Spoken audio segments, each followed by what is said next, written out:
फिर से हम लोग इंटीग्रेशन पढ़ रहे थे।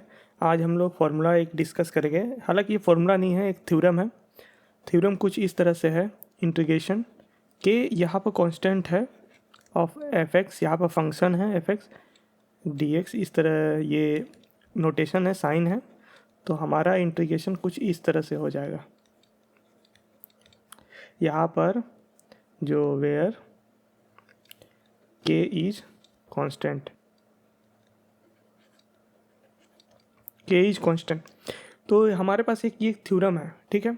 तो इस थ्योरम के ऊपर जितने भी क्वेश्चन हो गए हम लोग सॉल्व करेंगे। हमारा क्वेश्चन नंबर 1 क्वेश्चन है कि इंटीग्रेशन ऑफ 3x⁻². dx। हमारे पास एक ये क्वेश्चन है, तो इस क्वेश्चन को कैसे सॉल्व करेंगे। तो हम यहाँ पर देखिए कि ये फंक्शन जो है, ये तो फंक्शन है, इसमें एक कांस्टेंट मल्टीप्लाई किया गया है। अभी तक हम लोग 2 फार्मूला पढ़ चुके हैं, उसमें से एक फार्मूला क्या है कि इंटीग्रेशन ऑफ x⁻n dx। तो हमारे पास जो आंसर जो होता था पावर में +1, जो भी पावर में उसको डिनोमिनेटर में लिखना है, प्लस कांस्टेंट लिख देंगे। उसके बाद जो वैन n जो है वो -1 ना हो। तो ये एक फार्मूला हम लोग पढ़ चुके हैं।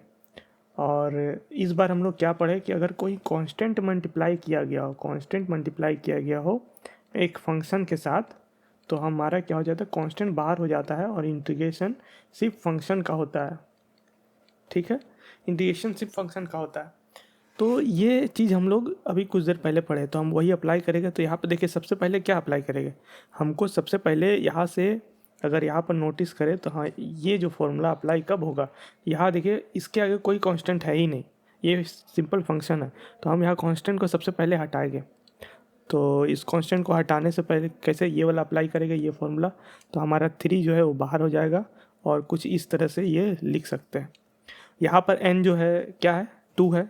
तो हम इसको इंटीग्रेट करेंगे, फॉर्मूला अप्लाई करेंगे अब ये वाला, तो हमारे पास क्या हो जाएगा 3, ये ब्रैकेट अंदर में रहेगा। यहाँ पर देखिए x⁻² + 1, n में जो भी ये कुछ इस तरह से होगा, देखिए कांस्टेंट, ठीक है। हमारे पास ये इंटीग्रेशन आ जाता है।